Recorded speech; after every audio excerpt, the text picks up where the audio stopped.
Ladies and gentlemen, please welcome CEO Mobility Mojo, Stephen Cluskey.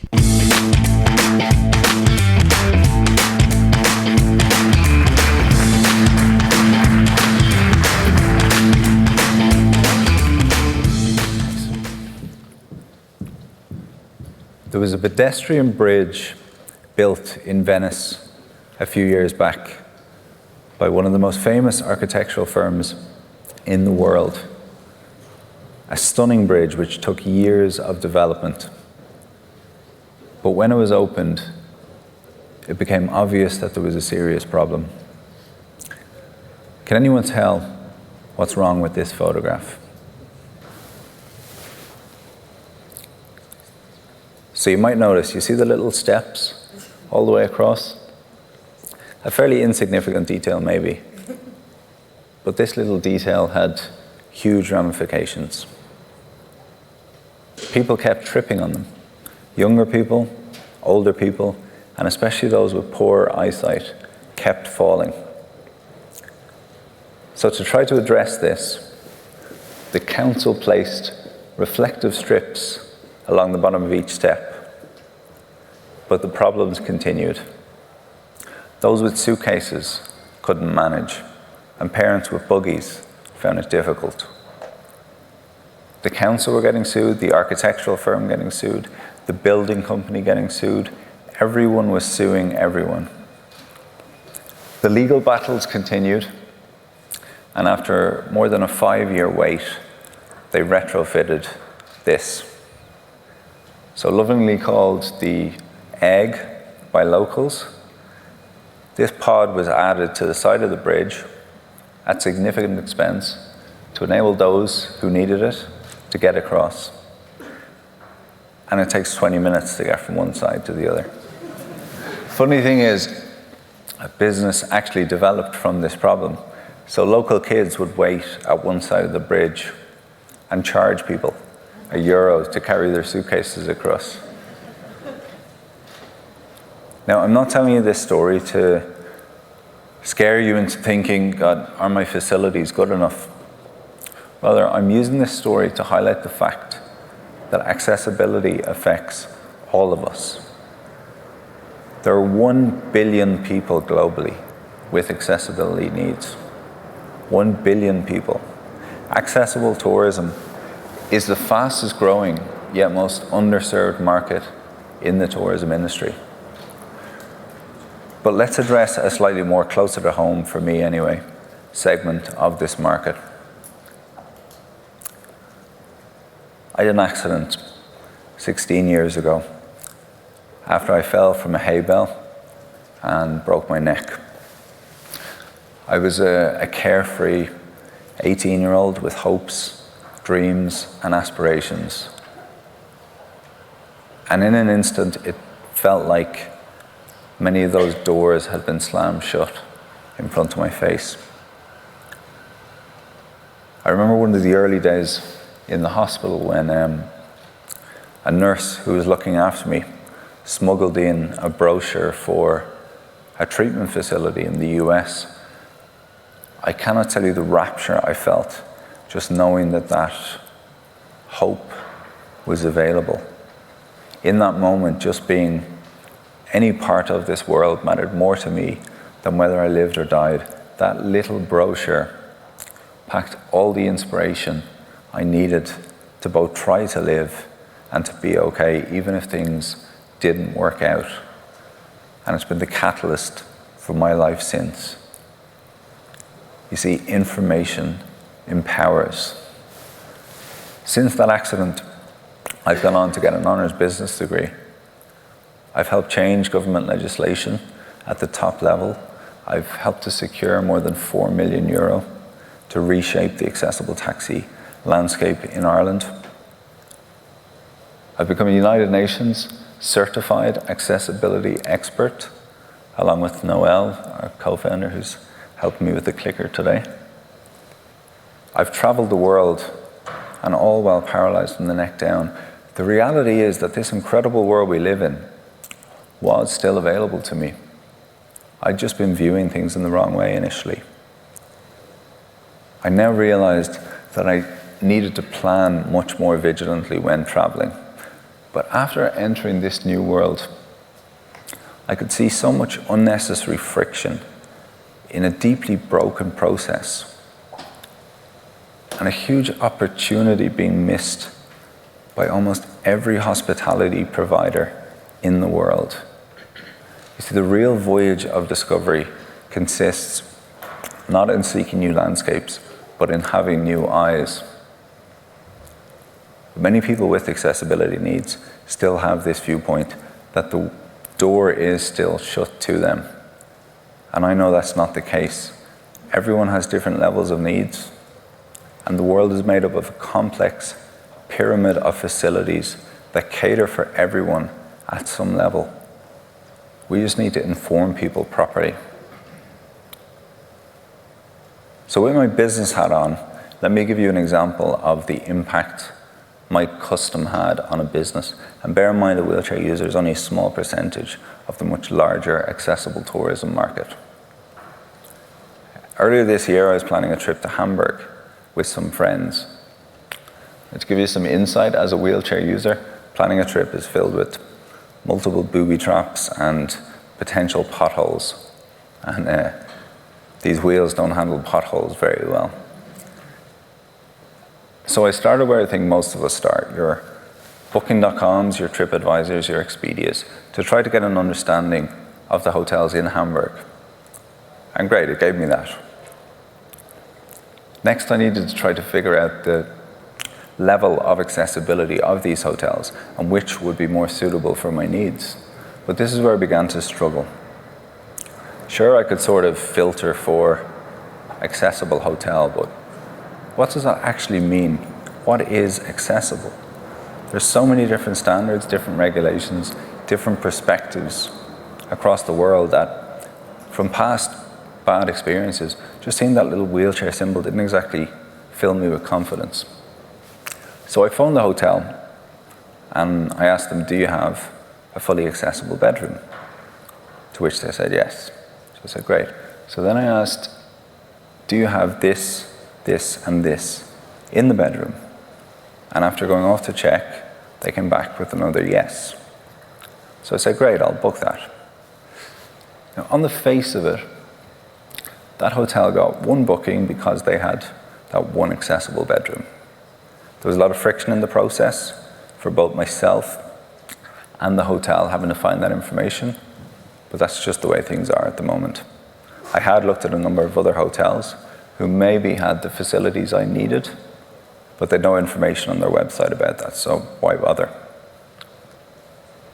The reality was that because that hotel had that one accessible bedroom, not only did they get my business, but they got the business of 22 other people who were traveling in the group with me. Often when we think about that one accessible bedroom, we think about it in isolation. And that's just scratching the surface. Let me give you some facts. So I told you earlier about the 1 billion people. Well, I'm going to show you the business opportunity for this market. By 2020, 25% of the total tourism market will be made up of those with higher access needs. 25% of the total tourism market. And that's because of our aging population. 100 million seniors in Europe. In the US, baby boomers are turning 65 at a rate of 10,000 a day for the next 18 years. There's a silver tsunami coming. Someone with accessibility needs stays longer on average, 3.3 nights compared to 2.9, and spends more, £210 compared to 191. But not only that, most people with accessibility needs generally travel with family, with friends, and wider groups. And more often than not, that one individual is the determining factor for where the whole group goes, where a wedding takes place, or where a conference for more than 1,000 people happens. Skift had to consider a good level of accessibility for the event today because of the makeup of the different needs of everyone here. We work with hotel groups, and what we found is, up to now, hotels, they viewed their accessibility as a compliance thing or a regulatory thing, rather than seeing it for what it is, an asset. One of the most underutilized assets a hotel has. You should be earning a return on your investment in accessibility. The same way you do with Wi-Fi or with a gym or a swimming pool. You spend tens of thousands, if not hundreds of thousands on this, and yet rarely mention it. I remember accessibility affects all of us. Take Brian. He stresses when planning a trip with his family, including his elderly mother, who can't walk very far. He just wants to know whether there's 2 or 20 steps up to the front of the hotel. Or Kate, who's just had a baby and needs to know whether she'll have to fold her buggy up to get into the coffee shop. Simple things make a big difference. A remote control.